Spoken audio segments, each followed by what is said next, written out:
నాగర్ కర్నూలు జిల్లా కొల్హాపూర్లో TRS party సభ్యత్వ నమోదు కార్యక్రమం షురూ చేశారు మంత్రి జూపల్లి కృష్ణారావు. తెలంగాణ ఏర్పాటయ్యాకే రాష్ట్రంలో అభివృద్ధి కనిపిస్తోందన్నారు మంత్రి. రాష్ట్రం శ్రేయస్సు కోసమే ముఖ్యమంత్రి కేసీఆర్ ప్రతి నిమిషం ఆరాటపడుతూ ఉంటారని, ఆయనకు మద్దతు తెలిపేందుకు కార్యకర్తలు లక్షల సంఖ్యలో సభ్యత్వం తీసుకోవాలని కోరారు.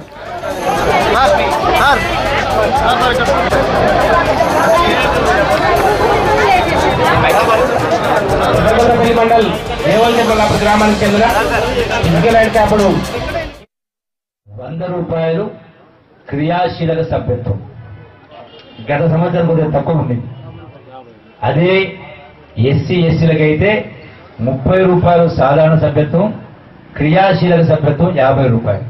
ఈ సభ్యత్వం చేయడం వలన ఇన్సూరెన్స్ కవరేజ్ ఇది. మళ్ళీ కేవలం పార్టీ సభ్యత్వం డబ్బులు పట్టడం కాదు. గత సంవత్సరం టీఆర్ఎస్ పార్టీ ఇన్సూరెన్స్ కంపెనీకి 5 కోట్ల రూపాయలు కట్టడం జరిగింది. ఈ 5 కోట్ల రూపాయలు కట్టిన కారణంగా 10 కోట్ల రూపాయలు అంటే ఈ సభ్యత్వం తీసుకున్న వాళ్ళు పొరపాటున అంటే ప్రమాదవశాత్తు యాక్సిడెంట్ అయి ప్రమాదం జరిగి చనిపోతే ఆ కుటుంబానికి 2 లక్షల రూపాయలు